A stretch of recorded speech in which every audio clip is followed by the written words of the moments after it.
Hello and welcome to the Cuss Running Podcast. Today we have Chad Sullivan. He is a runner, an ultra runner, and he is the founder of Hard Prairie, which we're going to learn all about. Chad, welcome to the podcast. Thanks. Appreciate you having me on. Of course. So Chad, I've got to hear your running story. How'd you come to it? My running story. Yeah. So I came to it in my mid-20s. I was not a healthy person in my mid-20s, kind of a common story. And one day I was leaving work and for whatever reason, I decided I was in a hurry. I needed to run to my car. And in the process of running to my car, which was all of 50 yards away from me, I was gassed, completely out of breath. Oh, And goodness. I was a smoker, a heavy smoker at the time. And I think that might have been the precursor to my running. That's the episode that stands out to me when I think back on it. So yeah, I pretty soon after that, I kind of remember getting into running around this lake that was by the house I lived in. It was maybe a 3/4 mile loop, and I remember trying to run it and not being able to, just being completely out of breath, but working at it. And over time, it just developed into what it is now. But gosh, that was almost 20 years ago, I guess, 18 years ago, probably when I started doing that. So, Oh gosh. Did you follow like the yeah, normal progression? Like did a 5K, did a 10K, found trails? yeah, totally. So I found 5Ks. I would say pretty pretty late actually. Like I just ran and I don't think I ever had the confidence to do one for a few years. I think I just ran on my own and it was probably a solid couple of years before I even allowed myself to toe the line at a 5K. Mm-hmm. Um from there though, I think it moved pretty rapidly. I kind of remember it going from the 5Ks to the half marathons, and then kind of plateauing with half marathons for a few years until my sister decided to take a marathon course at the University of Iowa when she was a student, for college credit. And I was like, oh, this sounds great. If you're gonna sign up for a marathon, I'll sign up for the same and we'll just go run it. So that was the Madison Marathon, and that was my first marathon experience. And I ran that with her, and we did that twice, I think. And then I hit another plateau for a period of years before finding trails, which was probably about 2015 or 2016. Gotcha. Um, yeah, so So, and is this the same sister that you just ran a 50K with, or is this a different sister? no, same sister. Oh my Yeah, gosh, you two are yeah. so adorable. I love that so much. It was, yeah, she introduced me to marathons and I in turn introduced her to ultra marathons. She paced me last April at Potawatomi. I don't think it was the first time she's done it. I think she's done it before, but last year when we were running, I just remember saying something to her of the effect like, you could knock out a 50K today, no problem. Mhm. And if I had not DNF'd, I know without a shadow of a doubt that she would have hit a 50K that day. Yeah. And she walked away from that experience encouraged, and so she decided to sign up for your ultra, fancy nonsense, Yeah. and she rocked it. She was beyond excited about how that went, and I was so happy for her. Yeah. But yeah, and so yeah, she's an ultra runner now. It's great. That's It's so fun. great. It's like she got you to your furthest distance and you kept going and now you've gotten her to yours or like to hers. So tell me about a little bit about your ultra running experience. You got into it. What have you run? What have been your distances?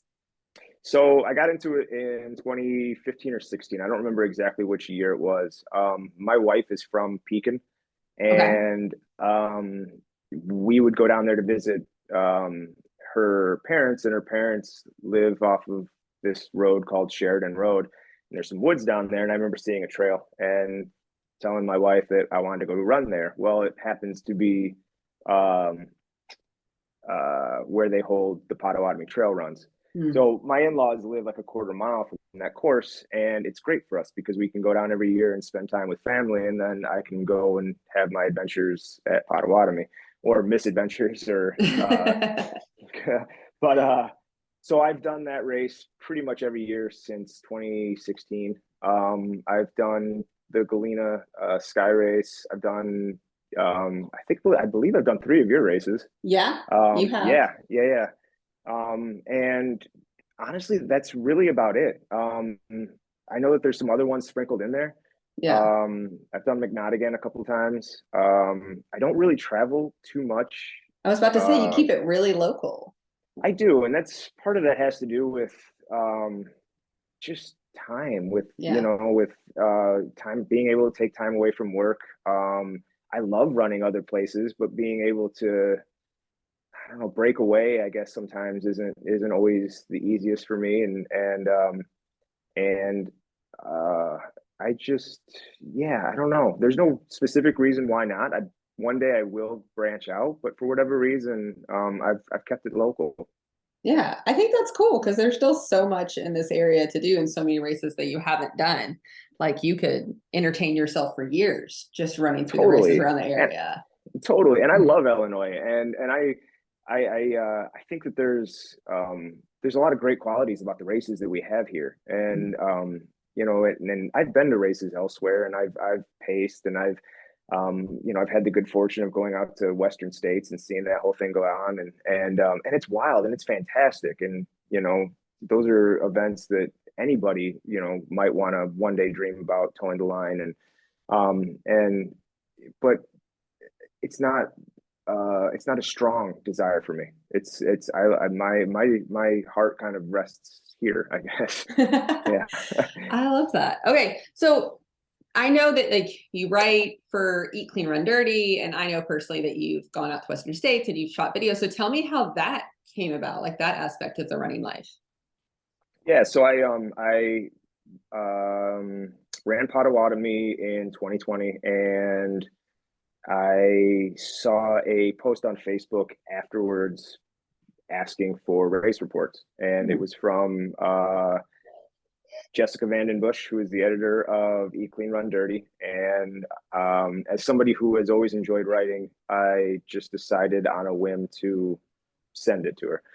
And she chose it. She said she'd publish it, and which shocked me. um, I, I wasn't expecting that, and it was quite a thrill, to have something published for the first Yeah, time. I guess I don't know absolutely. how. I mean, just to actually, and to have it as a magazine, as something tangible, something that I could hold, as opposed to seeing it on a computer screen, which is certainly satisfying. But I'm a little old school. I mean, I still love books, and I Hmm. still love and so for me, having that first experience being a magazine was really rewarding. And so I sent that to her, and I basically uh, told her that I would be game to write for her if she ever felt like asking again, and she did. And for whatever reason, I've consistently um, written for her, and to the point where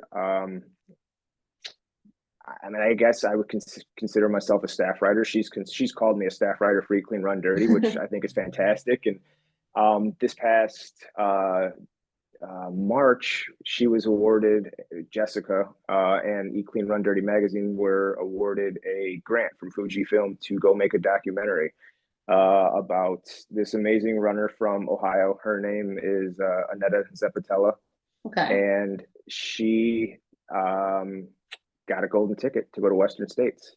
And so we had the awesome opportunity to make a documentary about her story, just not just as a runner, but as as a woman in the ultra running community, as an immigrant who came from Poland when she was 18 or 19, as a mother, as a wife, as all of these things. And we got to go and tell her story, and it was just awesome. It was an incredible experience.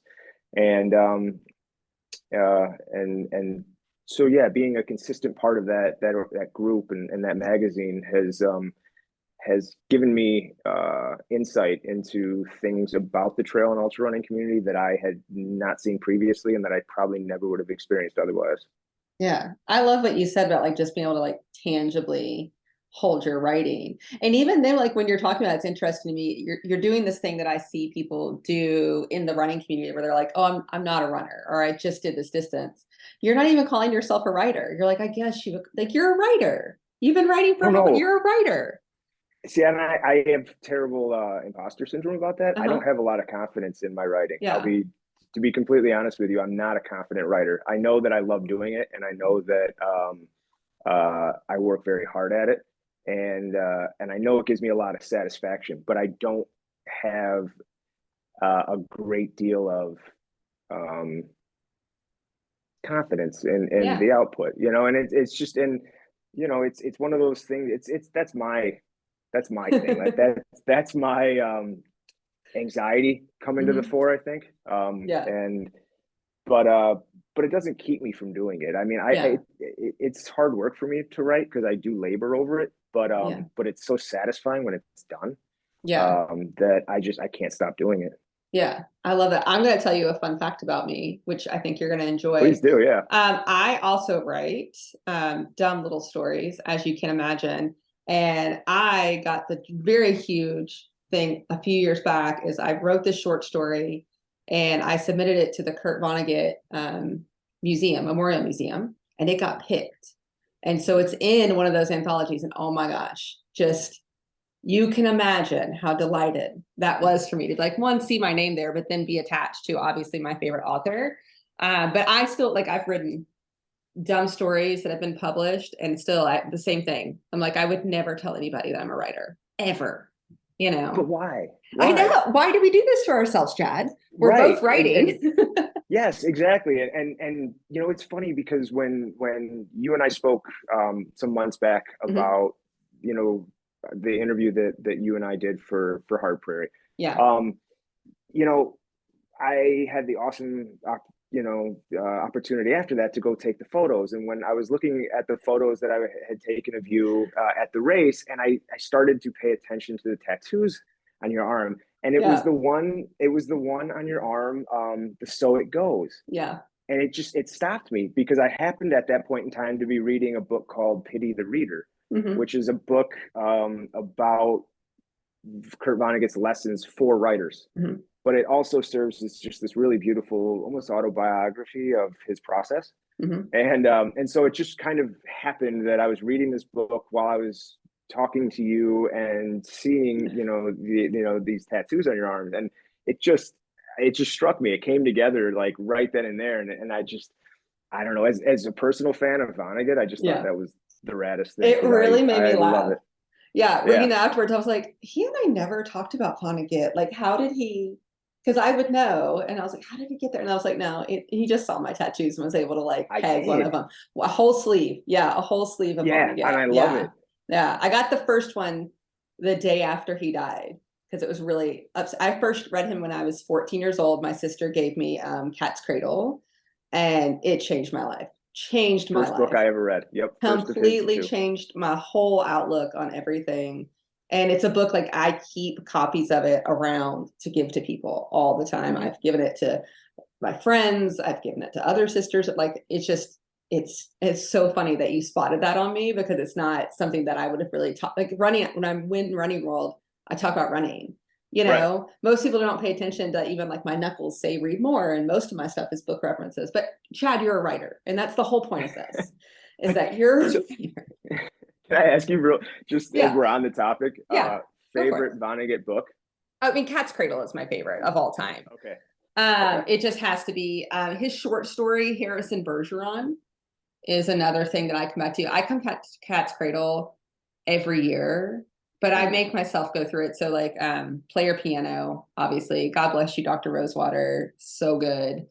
Did you watch the documentary that came out about him? I, I did actually about So right about the good. same time that I was reading that book. Yes. Yeah, so Very good. good.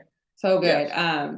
I will send you my short story that I wrote for them Please so you do. can check Oh it my God. out. Yes. Yeah, I'll send it Yes. to you so you can check it out. But like, Chad, you're a writer. You're a writer.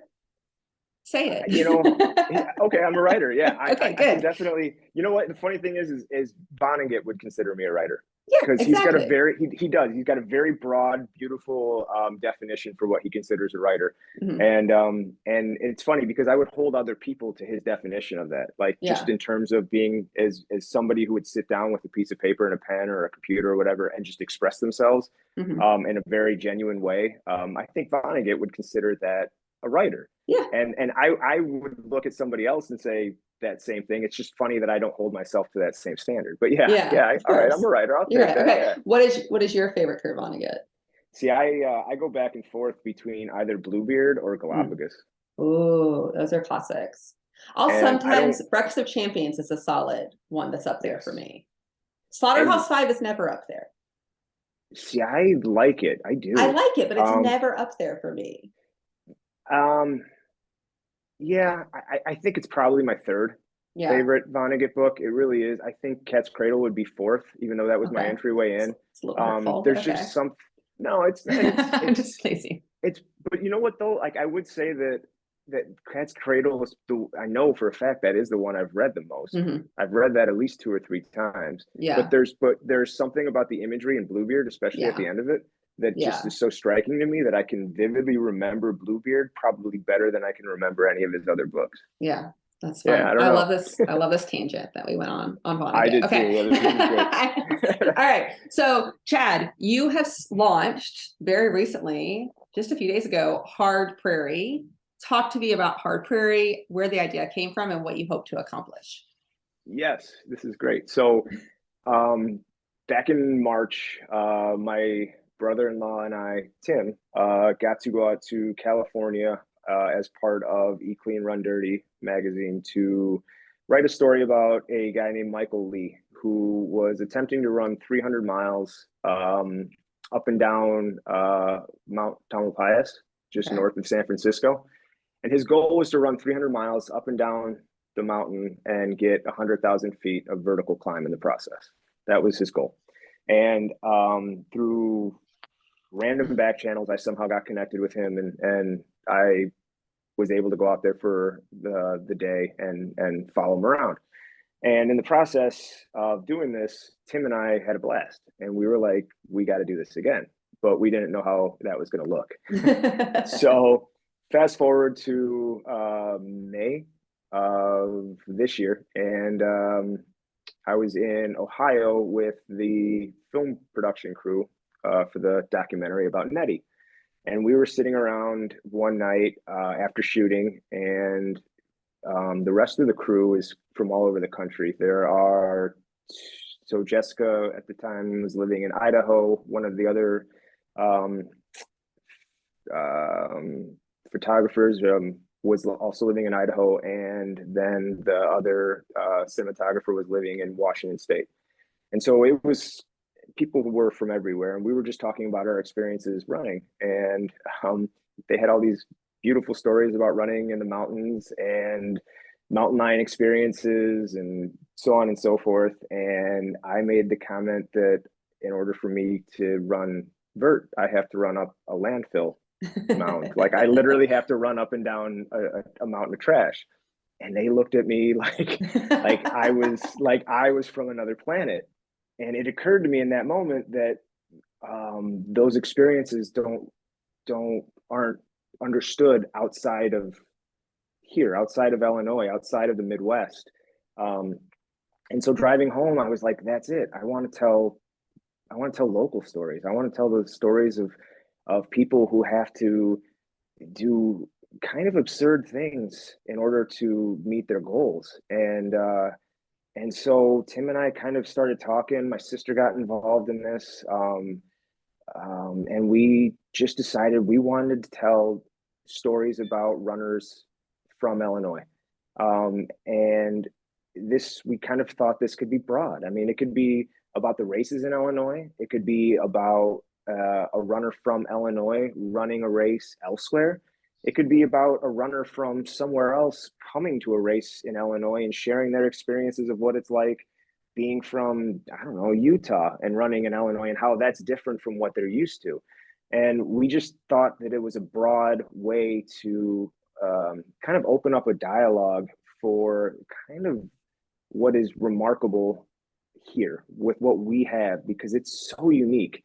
And what a lot of the running that we have to do here is so much more mental than I think some of the running elsewhere might be. I'm not going to say it is because I don't know for sure, but I mean, for us to get vert, for example, we have to sometimes run just hill repeats up and down the same hill. I mean, tens, 20, 30, 40 times. And as opposed to somebody who might be in Colorado who can run a mountain path, and it's just one way out and one way in. And there's some strength, some mental strength that you develop in having to do things like that. And so we were looking for ways to really highlight and accentuate the beauty of trail running and ultra running here. And that became our goal. Gotcha. I love it. Obviously, I agree with your initiative, because I think you're saying, like, it's this, if someone thinks about ultra running, even people that have been around the ultra running community for a long time and don't have been in Illinois and don't travel far, they think ultra running, they think UTMB, they think Western States, they think Hard Rock, and they think, well, that's ultra running. But that's not ultra running. It's not the mountainous experience. And I've talked to runners from across the country that are in like Kansas and other flatter places that just are totally passed over. And it doesn't mean that, in this area, there's lovely trails to run, and there's beautiful places, and there's vert to be had if you find it. And it's an amazing experience, and it's ultra running, but it's not the cover of Ultra Running magazine. No, and yeah, I do. And that was another part of it. When I was going on to those websites, for example, ultra running websites, or looking through the magazines, it was very rare to see anything that was that closely resembled what we have going here. And I understand that. I do. Illinois doesn't have the same quality of picturesque bluffs or the mountains, and truth be told, those are beautiful things to look at, and they make for stunning pictures, and they make for really tough races. And so all of those things that are being covered elsewhere, that makes sense. It really does. I mean, I'm not against those stories being told. I just noticed a gap in the stories that weren't being told, and those were our stories, and those stories I thought are just as worthy, and have just as much to offer, the broader community. But I'm even more focused on just the smaller community, our community. I think we have so much we can offer to one another by sharing stories with just one another. And so that's, our goal with this is to take this small patch of land and that is Illinois, and really learn to appreciate it, and learn to appreciate ourselves in the process, and in doing so, find ways to apply that to the broader sport. I mean, I think there's a lot that can be learned from running in this state. Yeah. I just realized you said something that makes it very clear that I'm not from Illinois, because you said Illinois, which is how I was like, oh man, you can tell I'm still not from here, because I'm still not saying it the proper way. But what is it? I mean, now that you've traveled and you've talked to other runners, and I think it's very special here to run. And I've gone and run great races and come from the Southeast, where it's a very strong ultra running community. And I think it's amazing here. But I would love to hear from you about what you think is so special about it now. I think that it's growing, and I think that's very special. And I think that we have a lot of athletes here who are doing some really incredible things. And I'm not talking just front of the pack runners. I'm just talking anybody, who is beating the odds, whatever those odds might be on a personal level. And they can be health related. They can pertain to mental health. They can pertain to identity, anything. There are so many reasons why we tie up those shoes and we go out there and we choose to exert ourselves pretty incredibly. If you think about what goes into training for some of these races, and having the wherewithal to finish them, I mean, they're incredible. And I think that um, you know, that needs to be celebrated. I think that we need to, as opposed to constantly turn over and look at what's next, and bigger things constantly. I wonder if it wouldn't behoove us to slow down and just really appreciate what we're doing in the moment and what we have, and just slow down that process and look, at our neighbors and at our local communities and say, this is what we have. What can we do with this? Yeah. And hopefully that's something that we can nurture with Hard Prairie, Yeah. is that sense of community. Yeah. It's interesting you say that. You're like reminding me of something that my wife and I say all the time. We moved up here 6 years ago, from Knoxville, Tennessee. And we always say like we miss the mountains so much. Like it is like the number one thing we miss is the mountains. And then our immediate second thought is like, but we don't miss the environment. We don't miss, I couldn't walk into a gas station or a restaurant without people looking at me. And it's unsettling. And it doesn't happen here. And we say, well, we don't miss that, because the environment in this area, Chicagoland, the greater Chicago area, is progressive and welcoming and doesn't stare at you. No one gives a damn what you're doing. Right. Everyone's just like, oh, cool, you're here to run a race, me too. Like there's none of that here. And that makes it so much more beautiful than Tennessee's mountains at the end of the day. And it's interesting because people, this, people think Chicago and they think guns and gang violence and it's a lawless state. And like, it's not that. Like, it's a beach culture, which I had no idea about before I moved here. Yeah. I just learned about the Great Lakes when I moved here, I still don't know what all their names are either. But like, people don't think about that, and they don't think about the prairies and that there are actual good trails here, like in this area. They don't think about it at all. No, you're right. They don't. And I lived in the mountains too for a year. I went down. I lived in Asheville, North Carolina, and Beautiful. I ran down there. And look, I'm with you. I love running in the mountains. It's beautiful, and if you have an opportunity to do it, I encourage anybody to go. It's an experience that needs to be had if the opportunity presents itself, because it's just, there's nothing else like it, but having spent time down there, I realized that it's not my home, and for as progressive as the area I lived in was, and it certainly was. Asheville certainly is a very progressive community. If you were to go beyond that, it's not that way at all, and it's very apparent that it's not that way. And the vestiges of the Old South, they still are very, very present, and they're very clearly delineated when you go down there. And so when you're up here,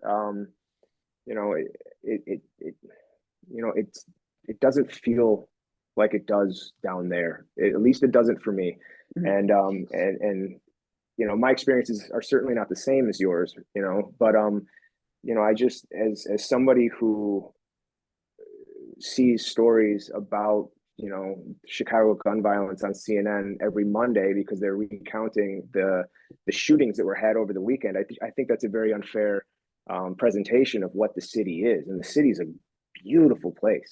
I mean, the artwork in the city, the architecture, just the vibrancy of Chicago is just like second to none. And like you said, I mean, not too far from that are beautiful trails. I mean, just where Fancy Nonsense is held, where and Willowbrook there, those trails are beautiful. Yeah. I mean, when we ran out there a couple weekends ago and the leaves were falling and the weather was perfect and it was crisp. I mean, you can't ask for a better experience as a trail runner around here. And it's just and those are things that need to be highlighted, and there are those paths out there, and sometimes they need to be discovered. And something like Hard Prairie, if hopefully our goal with that is to provide a network for people to discover those paths, to find a local, forest preserve, for example, that might have some mountain bike trails that nobody knows about because they're not on a website. But if you go there, you can literally run miles for hours on mountain bike trails and have a blast. I mean, that's what we're hoping to achieve, is just for people to have a platform and to share and to engage and interact. That's Mhm. our goal with this, is so very, very much. We want that interaction. We want to create this a space where people can share openly about anything, Yeah. and feel safe doing that. And because and I don't know if this was a question you were going to ask or something, but but at the same time, like, we want it's very important for us with Hard Prairie to make this not just our site, and by our I mean me, Tim, and my sister Paige. Mhm. We want to make this Illinois ultra site. We want anybody who feels the desire to contribute to contribute.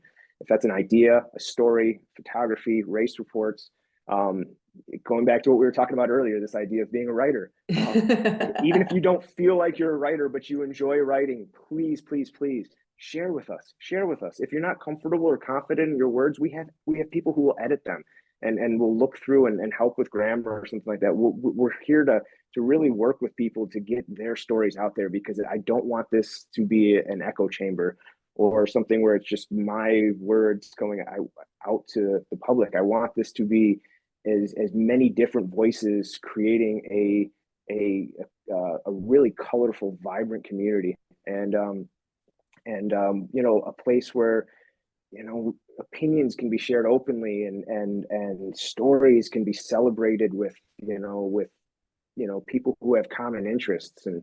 And we really, I can't stress this enough, we're really looking for other people to engage with this, and share their experiences and words and joy and tears and whatever it is that this sport brings out of them. We want that to be represented. I love that you're saying something that it's like a philosophy, I guess, that I have about running. I want people to have a longevity with running and to not get burnt out.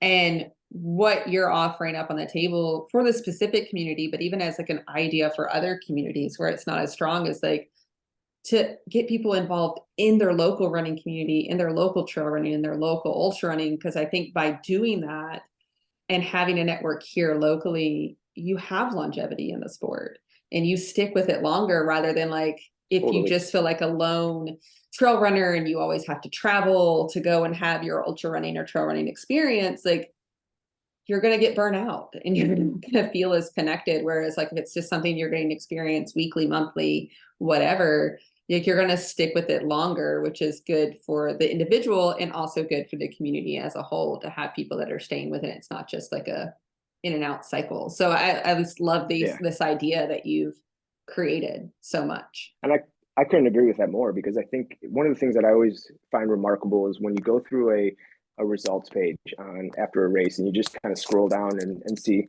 who else participated. For some reason, I'm always interested in the ages of other participants, Yeah. because it never fails to amaze me the amount of participants in their 60s, who are doing these races. And you talk about longevity, and a sport like ultra running, if there is longevity there. I mean, trails can be relatively forgiving on the body, as opposed to pavement and just a straight up, ultra on the road, and there is something here for people as they age. And I think that finding a way to keep that spark lit is important. And you said something that struck me about learning to run with other people, or not maybe isolating within the sport. I was somebody who isolated within the sport very badly. It wasn't until the last couple of years, frankly, where I opened myself up to running with other people, and it's made all the difference. It has made all the difference for me, is because it's allowed me to um, share joy and gratitude, that I don't think I was able to externally express. Mm-hmm. And without having that external expression, or that way of just being like so thankful for the opportunity to like go, for example, and run this race with my sister, I was so moved and just um, and joyful. I told her afterwards that was, of all the races I've ever done, that was the funnest one I've ever done. Yeah. And that had everything to do with being able to share that with her. And I just, running races by myself alone, without pacers, that was burning me out. And so I think that, that doesn't speak for everybody. I'm just speaking from my own experiences, but there is longevity to be had in this sport. And community for some might be the answer to that. Mm-hmm. Absolutely. So Chad, what are you training for? What's next on your radar? Nothing, which is great. I've got I mean, I will probably do Potawatomi, because it's kind of become my home racer and every year.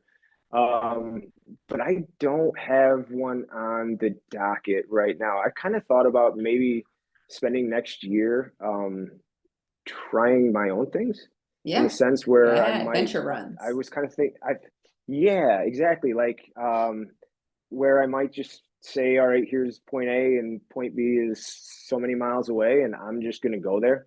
And so I kind of thought that I might try just doing some of those and kind of branching out and literally exploring Illinois. I've kind of thought that it might be interesting to run from where I live, in a kind of northwesterly direction towards like Galena, because those hills out there are stunning. When you're out there, you don't feel like you're in Illinois. You feel like you're in, portions of like southeastern Kentucky. Yeah. It's very pretty country out there. And so I don't know. I'm sure I will sign up for races, but I kind of started brainstorming some ideas regarding doing some more kind of fun adventure runs where I have no idea what the middle is going to look like. I just know where the beginning is and where the end is, and kind of, and that appeals to me for some reason. Just that unknown appeals to me. Yeah, that's basically my entire style of running, Chad. Like, I really don't sign up for a lot of races because they're just like, I like them. I like hosting them much better than running them. But I love an adventure run. Just being like, I'm just going to go that way, and I'll carry a bunch of stuff and wallet, and I'll see what happens along the way. It's my favorite. And it's funny that you mentioned it just now, because I was coming up with I have this list of like being an official cussing runner and whatever. And so in 2023, I'm putting out kind of a list of like, this gets you from point A to point B. And one of them is going to be going on just a self-supported adventure run, because it's just my favorite. And it's something that a lot of people don't think to do. And I think that there's so much joy to be found in it, and so much like curiosity you have to have of like, how do I get there? What is the route? What will happen to me? I don't know. How will I support myself? I don't know. So I love that. And I'm excited to see your adventures. Yeah, I am too. I think that, I kind of have a vague idea of where I'd like to take this, but it's vague. And that's kind of how I operate. It's no different than kind of how I operate with Hard Prairie. It's there, and I have a vague idea of where I want to take it, but I am so wide open to the experience that like if it goes in a totally different direction, so be it. Like I'm excited for that, and it frustrates my wife. My wife is she's like, what is the plan? Yes, exactly, like to a T. Like and my wife is the type who, when I do Potawatomi, is constantly checking the chip so that she knows where I'm at. And that's probably why we complement each other as well as we do, because I am the complete opposite. Yeah, just flying by the seat of your pants. I love that. Well, Chad, I appreciate you, and I'm excited about Hard Prairie and your adventure runs. And thank you so much for coming on the podcast. Thank you so much for having me. This was a really good time. Thank you. Awesome.